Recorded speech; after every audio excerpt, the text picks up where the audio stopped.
Hi guys, and welcome back. It's your girl, Yemi.com. Thank you for joining me, my friends. As you see, the setup is a little different, as I may have explained earlier in a different video. But today, that's not what we're talking about.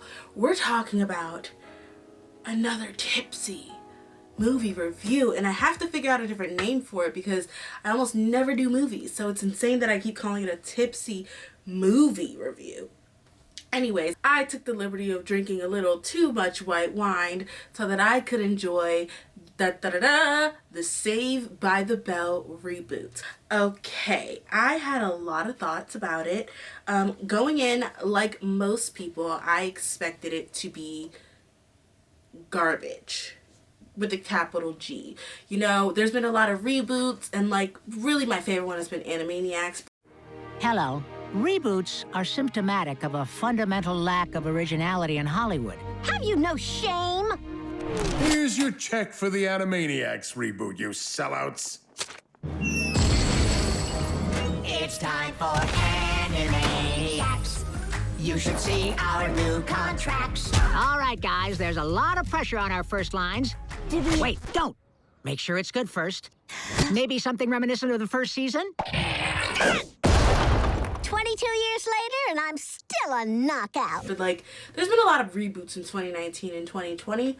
Like, Charmed got rebooted. The Lizzie McGuire was supposed to get rebooted. Just a lot of reboots in general in the works, and a lot of reboots to come in 2021.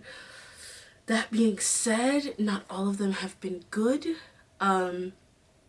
So I was very hesitant to throw all my cards in to this Saved by the Bell reboot. I was excited that the cast was there, but Saved by the Bell is one of those shows that were great for the time period that was in, like the carefree 90s where there was no hope with dope.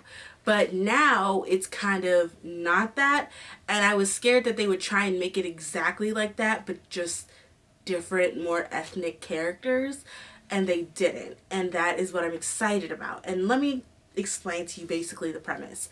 The premise is that our beloved Zach, who I'm rocking his Zach Morris blonde today, is senator of California, like the Terminator basically, and he became senator to get out of a parking ticket. Wild. And it's just very white man how it all happened for him, that like he just wanted to get out of a parking ticket, all of a sudden he's given all this power. I want all the confidence of a mediocre heterosexual white guy. And with this power, we know that Zach Morris tends to abuse it. So, not being our lovable hero, being our lovable evil hero he cuts $10 billion from the education fund and effectively defunds schools in a poor and more impoverished area, i.e. schools that live in areas with people of color and don't have as high as a tax bracket. So, with that being said, it's suggested that he lets kids whose schools are shut down now bus themselves 2 hours to schools like Bayside, where it's like all rich and full of technology. Now, in this, we have our main characters.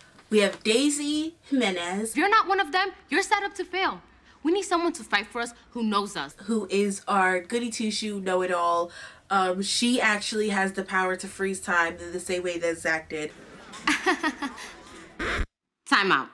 By power, I mean like the ability to just pause, talk to the camera, break the fourth wall, and then keep going. She is our main character. She is our Zach Morris, but she is the anti-Zach Morris. She's all about equality and like studying and getting good grades and just being the best that she could be. We have her best friend, Aisha. Well, if you ever want to talk about it, I know a helmet. This school is making me weird. I'll see you later. Who is the star football player from their old school, Douglas High. She is driven. She is just this powerhouse of a person and a character, and I really, really liked her character. It gave like a new depth to the show. We have Devontae. Can we talk? Did you just sit backwards in a chair? Wow, I've never seen anyone do that in real life. Who is secretly into drama and singing and is now exploring this new version of himself when he gets to Bayside. Those are the Douglas kids, the kids from the inner city. Now, on the flip side, we have our main Bayside kids. Their first Bayside kid obviously is, you cannot have a Saved by the Bell reboot without a Zach Morris of some kind, and that is his son, Mac. What up, El Stupido? Not racist, I call my mom that. Mac Morris, he is the senators? He's a senator. Zach is a senator or a governor. I can't really tell the difference. He is the senator's son. He has a lot of privilege with that. He has an affinity for schemes, just like his dad did back in the day. And he's just a general, like, you know, kind of vibey. He is basically Zach. Same hair, same look. Like, he's Zach. We have Jamie. The passcode is 8008. Boob. Who is the son of Jesse Spano and not Mario Lopez. She married some granola crunching eating douchebag and gave birth to Jamie, who is literally a grown-up child. Like, he is literally still a baby. So he used to be the captain of the football team, but he's not very good, but he's very good with feelings. And then our last one, our coup de grace character. My favorite character in this series is DJ Khaled's baby to make you a playlist. It's okay. Who am I gonna wave goodnight to every night? Our other neighbor is Simon Cowell, and I promised myself I would never return his wave. And the people in that group chat are gonna stick by you through thick and thin. And I mean that metaphorically, but also literally when we gain or lose 20 pounds for roles with the words potential. Lexi. Lexi is a witty, mean-spirited cheerleader in the best way possible. She is if, like, season 1 and 2 of Glee, Quinn Fabray got somehow mixed with Chanel Oberlin from Scream Queens. Welcome to the Bad Girls. Listen here, Treasure Trail. We're about to have a smackdown. I don't want to have a confrontation. Don't play stupid with me, Stubbles. I'm having Finn's baby, and you need to back off. I'm asking you as nicely as I possibly can. Leave him alone. Listen up, you overgrown Dulé Hill. Good morning. Most people would kill to get this much attention from me. I'm entertaining as hell. Anne Hathaway once said I was a lot. So I know you didn't leave the group chat because of me. Sure, though I think she discontinued her third trip down the aisle when we took the plunge for money line. Oh, Blair, I think you had too much to drink. Oh, you would know. 3 DUIs now, is it? Not that I blame you. Her way to escape the whispers that you made your money in adult entertainment websites. Or maybe it didn't work out because you're a judgmental little geronophile with a mouth like a cat's ass. Maybe Blaine got tired of hearing a shrill, self-aggrandizing lecture about how you felt the two of you were at the very apex of the gay rights movement every time you so much as cooked macaroni and cheese together or farted. Maybe it has nothing to do with me and Brittany. Maybe it's just that you are utterly, utterly intolerable. Maybe that has something to do with it. The brain naturally wants popular, hot people to be together and rule over society. That's why it's annoying when beautiful actresses date SNL writers. Can I rephrase the question? Does your vagina still have teeth? No, the answer is no! No, it no longer has teeth. So it used to have teeth, but you got them removed? No, I didn't. So your vagina still has teeth. Which one is it, number 5? Listen up, you Joan Crawford psycho shrew. Your son doesn't fight back, not because he's weak, but because he's protective of you. I meant everything I said about you. I still think you're useless. I'm just not sad about it. Oh, big deal.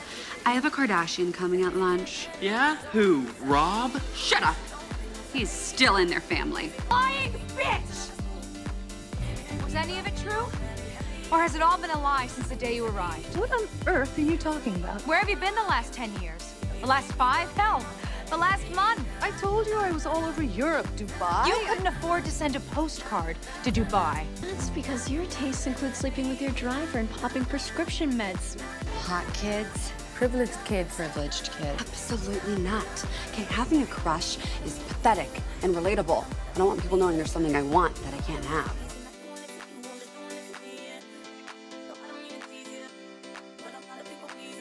I offer the following heartfelt sentiment. You can all suck it! But, like, was packaged all in this, like, kind of likable, Lizzie McGuire-esque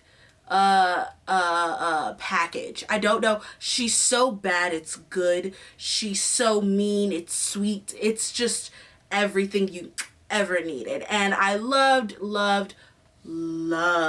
seeing it. In fact, she is played by Josie, who is transgender in real life, but also, as me mentioning Scream Queens and Glee, was also on Glee back in the day. So wild that I mentioned those. But anyways, she's kind of the glue that puts this group together for me, at least for me, sis. Basically, it goes about their daily lives. The thing I liked most about this is that instead of playing off of its regular goofy weirdness that it could be, like the not real problems that were of Bayside High, like they were all about schemes and jokes and like not serious issues other than like their PSA episodes where it was like, don't drink and drive, there's no hope with dope. Like those, other than those episodes, it was pretty like sitcom-y, not sitcom-y, but like pretty like all fun and games, and there was no like real intentions behind their actions or real like meaning, like maybe when Jesse got hooked on caffeine pills, which they do call back to. But the way they did it, I really actually love it. It's surprising me. Like, I know I was going in waiting to hate it, but I really actually loved it because they kept that aspect, but it kind of showed the juxtaposition of what people in wealth and power positions, this world that they live in, that is similar to Saved by the Bell and filled to the brim with privilege. And by taking these Douglas kids and inserting them into the situation, it kind of takes this realism, this real 2020 of like actual situations that are happening today, and it injects it into that crazy world. So it's like giving it a shock of reality that these characters have never known, that none of them have really ever known. And it's really interesting, and it's really I think really important. There's some jokes that hit or miss, obviously. Like, I know there was some controversy with the Selena Gomez of it all issue or whatever. But like, for the most part, it was pretty enjoyable and pretty funny. There was depth in every character at some point. Like, even though Mac is this giant prankster, he clearly has daddy issues, because who could have told me in 2020 that Zach was not going to be a great father? Because I knew. Did you know? I knew. Hello, service? My dad's governor, and her dad's daughter is friends with the governor's son. Stop it! Snapping is so rude. That he wasn't going to be a great father. Let's be real here. So, of course, Mac has daddy issues. Jamie is like a big baby who's too into his feelings, but needs to learn kind of how to grow up in this, and he learns how to grow up through his eventual relationship with Aisha. And obviously Josie's character, like Lexi, she is transgender. She is dealing with that. There's this one like, she's just mean and great and hilarious, but then like and they like briefly touched on it at the beginning, but then there's like this one episode where she and Devontae are in the play, and Devontae calls her a joke, and that like triggers something back in her memory. Like, and he watched her TV show that she had, because Lexi, she watched her TV show and said that she was like, I just don't want anyone to take me as a joke, and he realized how much he fucked up, and it's kind of crazy. And it's like, so even all these shallow characters have deeper levels to them. The bad news is me. Jade is a racist skeleton slathered in Juvederm. But I'm supposed to be your friend. I spent all day dismissing how exhausting and painful this must be. You know, I realized what Tanner did to you wasn't just uncool. It was dangerous. I mean, do you even want to stay at a school full of Tanners and Jades and me's? No. I guess this is goodbye. Of course I want to stay here, dum-dum. Look, Lexi, you're not a Tanner or a Jade. You're my friend. The play was fun, and I kind of like it here at Bayside. Also, I refuse to meet an entire new group of white people. Nothing seems funny anymore. Right? I've been in an uptown funk ever since I found out Daisy and everybody's leaving. But why? Nothing bad is happening to me. It's called empathy, Mac. I have it too now. Empathy? Did I get it from you? Did we? I mean, I would. Yeah, of course, anytime, anywhere, but no. Yeah. I think it's because when you spend time with people who are different from you, you start to see the world through their eyes. And once you opened your heart, you can't close it again. Like a Capri Sun. Or Yoo-hoo. No, those have caps. Like a Capri Sun. Yes, and much like that metaphor, it sucks. We're gonna keep feeling like this unless we do something to help. Can anyone help me? You're like the world's worst person. Shut up. And then all these characters that you know had substance, you just peel back the layers of their substance and hilarity, and when you add them to the Bayside Kids, it just makes a really good gumbo of like characters and such. It's really fun, it's really fresh, there's this fun Euphoria call out that's really cool. I think the party's gonna be like Euphoria, all emo and smoke filled, and everyone's like damaged, but in a sexy way. Let's do this, baby. Is she wearing angel wings? I don't know. People say I drive too fast, move too fast, live too fast. Ain't no such thing as too fast for me. People say I drive Daisy, too your foot is in a trash can.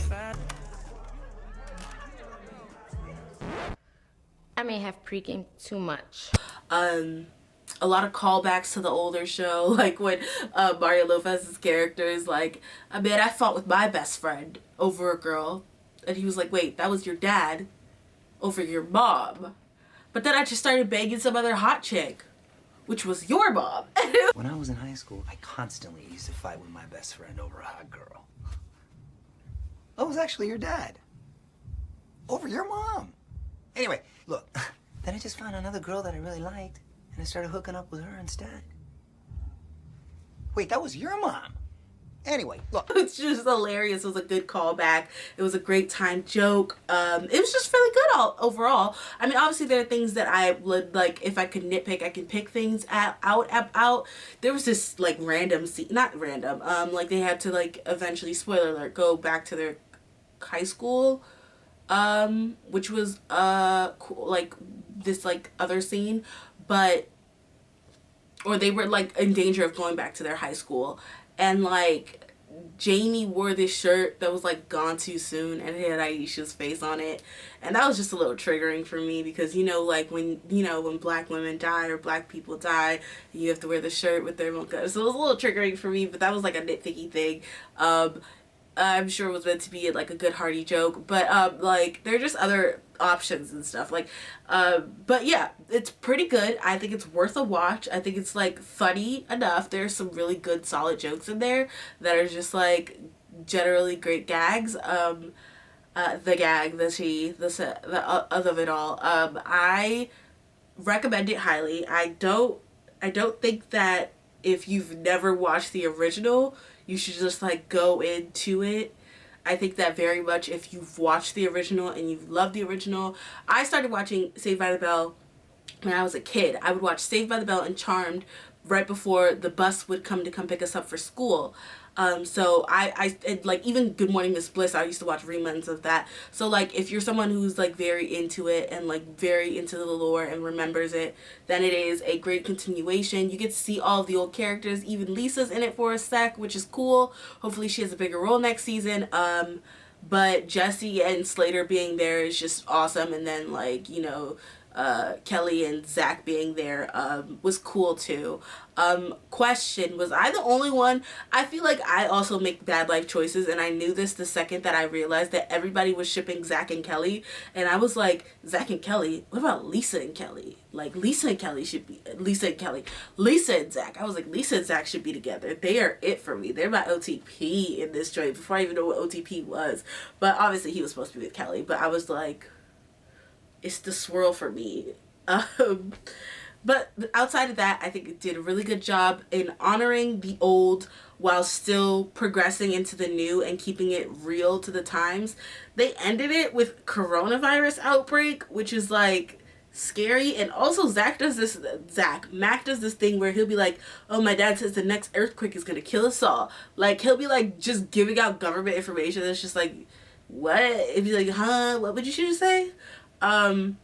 But yeah, it's a real good look at the have and have-nots, and how sometimes the disparity of wealth just sets you up so far back that it's shocking and stunting. Like, when you see how their school was structured, and then you see how Bayside was structured. Bayside was 99% paperless. Like, they couldn't even get like Radio Shack tablets at their school. Like, it just shows the wealth disparity very well, while also giving depth to some of these more shallow and clearly straw men characters, like, to bounce jokes off of, that you can like clearly make jokes about, like, obviously. But yeah, that's why I really liked it. If I were to rate it a drink, let me take a drink before I rate it a drink. I would rate it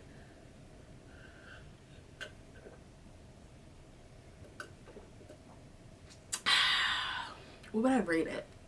What drink do I think is worthy of it? I would say I would make it a whiskey hot toddy. That's what I would rate it. A whiskey mint hot toddy. That's one of my favorite drinks. It can go very well. Like, the older the whiskey you get, the better the hot toddy is. And then just a pure mint tea. It's just like you have the raw essence of something great from the past, just regular mint tea or a pure just old whiskey. And then you just mix it together and just like make something new by warming it up and showing it a little love. You just make something new that is like really delicious. It's not necessarily the best way to drink alcohol. Some may call it a waste because you're just adding hot mint water to whiskey, but I think it's delicious. So with that being said, that is all I have for you today, folks. Don't worry, I'm yummy.com. I will be back, so stay tuned.